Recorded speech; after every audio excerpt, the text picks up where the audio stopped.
Hello everyone, आप लोगों का स्वागत है मेरे एक और वीडियो में। आज का जो टॉपिक होने वाला है वो होने वाला है एनसीईआरटी साइंस सेट नंबर 26। चलिए वीडियो की शुरुआत करते हैं। चैनल पे नए हैं तो चैनल को सब्सक्राइब कर लेंगे। इसका पीडीएफ अगर आप चाहते हैं तो टेलीग्राम चैनल का जो लिंक है वो डिस्क्रिप्शन में है, आप जाकर वहाँ से ज्वाइन कर सकते हैं और फ्री ऑफ कॉस्ट पीडीएफ पा सकते हैं। दूसरी बात, बहुत दिन से एनसीईआरटी साइंस के वीडियो नहीं आ रहे थे क्योंकि मैं थोड़ा टेस्ट सीरीज में लगा हुआ था। आपको पता है रात 9 बजे प्रत्येक दिन हमारे चैनल पे टेस्ट होता है। अभी बिहार एसएससी और बिहार दरोगा का टेस्ट चल रहा है, तो प्लीज़ आप इसको अच्छे ढंग से टेस्ट भी देंगे। और अब से मैं कोशिश करूंगा कि एनसीईआरटी साइंस जिसमें हम सब डेली 10 क्वेश्चन देखते हैं, 10 ऐसे क्वेश्चन जो एग्जाम के लिए सबसे ज़्यादा फेवरेट रहते हैं, तो हम सब डेली करेंगे। चलिए आज की वीडियो की शुरुआत करते हैं। क्वेश्चन नंबर 251, जल का अवशोषण शरीर के किस भाग में होता है? आंसर हो जाएगा बड़ी आंत। मनुष्य के बड़ी आंत को 3 भागों में विभाजित किया गया है। पहला है सिक्कम, दूसरा है कोलन और तीसरा है मलाशय। ऐसे प्रश्न आ जाएगा कि बताइए निम्नलिखित में से बड़ी आंत का हिस्सा कौन नहीं है। ये तीनों नाम रहेगा और एक दे देगा ऑप्शन में नहीं, ठीक है। कोई भी एक्स्ट्रा नाम दे देगा तो आपको वो टिक करना है। तो आपको ये याद रहना चाहिए कि बड़ी आंत का 3 प्रमुख भाग है। कौन कौन सा? सिक्कम, कोलन, मलाशय, ठीक है। और जल का अवशोषण कहाँ होता है? बड़ी आंत। यानी हम सब पानी जो पीते हैं वो कहाँ जाता है? बड़ी आंत में। चलिए नेक्स्ट क्वेश्चन देखते हैं। प्रश्न संख्या 252, पित्ताशय में उपस्थित पत्थर किसका पाचन प्रभावित करता है? आंसर हो जाएगा वसा। वसा का पाचन, अगर आपके पेट में पत्थर है तो वसा का पाचन नहीं होगा। पित्ताशय यकृत से उत्पन्न होता है और पित्त का भंडारण करता है। यानी पित्ताशय जो है वो यकृत से उत्पन्न होता है, पित्त उसका भंडारण करता है पित्ताशय, ठीक है।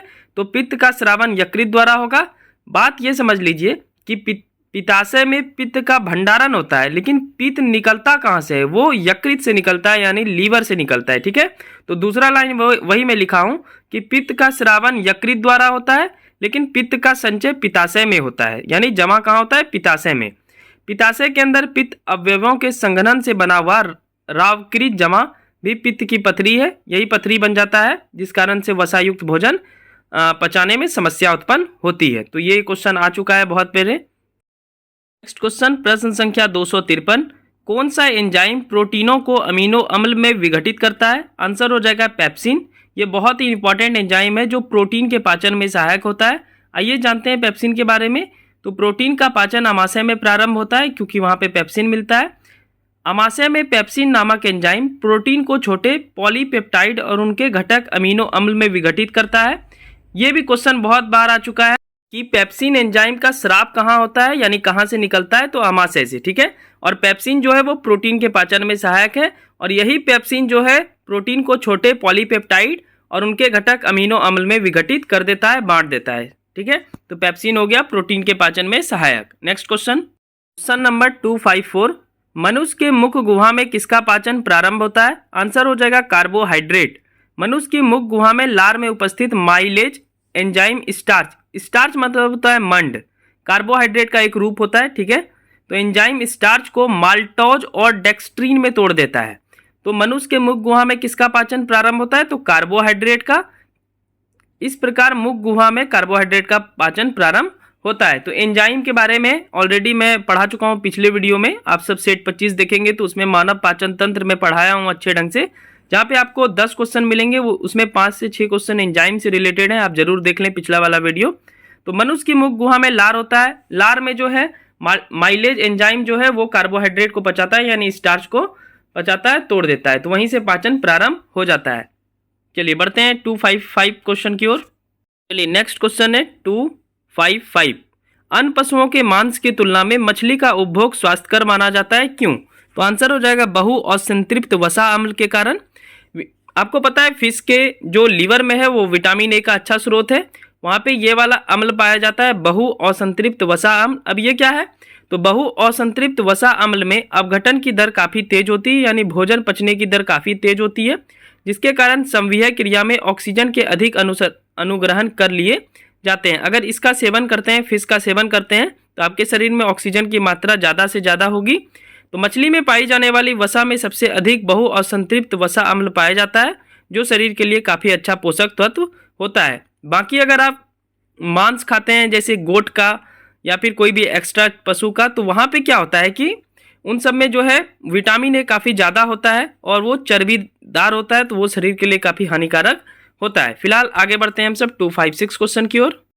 क्वेश्चन नंबर 256, यकृत एवं मांसपेशियों में ऊर्जा किस रूप में जमा होता है? तो इसका आंसर हो जाएगा ग्लाइकोजन के रूप में।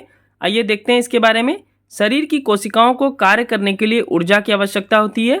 यह ऊर्जा शुगर मतलब चीनी, वसा, प्रोटीन की रासायनिक क्रियाओं से प्राप्त होता है। लेकिन होता क्या है, यकृत और मांसपेशियों में ऊर्जा किस रूप में जमा होता है? ग्लाइकोजन। ये क्या है? तो शुगर शरीर में ग्लूकोज में परिवर्तित हो जाता है, जो एक सरल शर्करा है, ईजी चीनी है, जो कि रक्त में घुल जाता है और उत्तक में घुल जाता है, यानी आपके हड्डी और ब्लड में घुल जाता है। यकृत और मांसपेशी मुख्यतः ग्लूकोज ग्लाइकोजन के रूप में जमा होता है। वहाँ पे इजली नहीं जमा होता है, वहाँ पे इजली शुगर नहीं बनता है यकृत और मांसपेशियों में, तो वहाँ ग्लाइकोजन के रूप में जमा होता है सारा ऊर्जा। चलिए बढ़ते हैं अगले क्वेश्चन की ओर। 257, यकृत आपको पता है मनुष्य का सबसे बड़ा ग्रंथि या ऑर्गन है, और दूसरा सबसे बड़ा ग्रंथि कौन है? अग्नाशय। ये भी आप याद रखेंगे, मैं ऑलरेडी आपको टेस्ट सीरीज में पूछ चुका हूँ।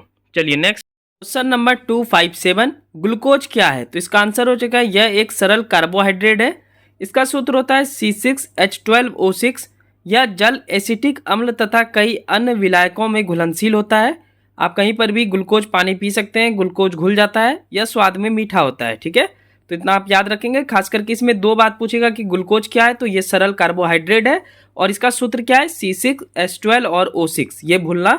ये भूलेंगे नहीं आप सब। चलिए 258 नंबर क्वेश्चन नंबर 258, मनुष्य की खोपड़ी में कुल कितनी अस्थि होती है? रात में ये वीडियो नहीं देखेंगे, इस खोपड़ी को देखकर शायद डर सकते हैं आप सब। फिलहाल इसका आंसर हो जाएगा 28। 8 मस्तिष्क के चारों ओर का मस्तिष्क खोल अर्थात कपाल बनाती है, यानी 8 हड्डी जो है वो कपाल बनाती है।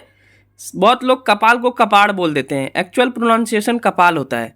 शेष हड्डी में 14 हड्डी हमारे चेहरे का कंकाल बनाती है।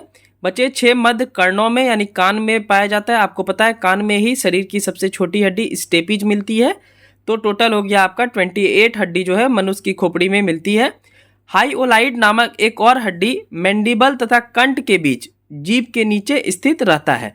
तो अगर इन सबको मिला देंगे, मैंडिबल को भी मिला देंगे, मतलब हाइओलाइड नामक हड्डी को भी मिला देंगे, तो ये टोटल 29 हो जाएगा। लेकिन वो गला से हो जाएगा फिर, लेकिन हम सबको खोपड़ी का ही चाहिए, सिर्फ मस्तिष्क से लेकर के गला से थोड़ा ऊपर। तो टोटल हड्डी की संख्या कितनी होगी? 28। चलिए बढ़ते हैं अगले प्रश्न की ओर। प्रश्न संख्या 259, 259, मनुष्य के शरीर में पैर की हड्डी कैसी होती है? तो इसका आंसर हो जाएगा ठोस। मनुष्य की टांग ऊपर से नीचे की ओर क्रमशः जांग या जंघा या पाया तथा पैर में बटी हुई है। ठीक है, पैर तक बटी हुई है। जांग में सिर्फ एक हड्डी फीमर होता है। यह शरीर का सबसे लंबी और सबसे भारी हड्डी होती है।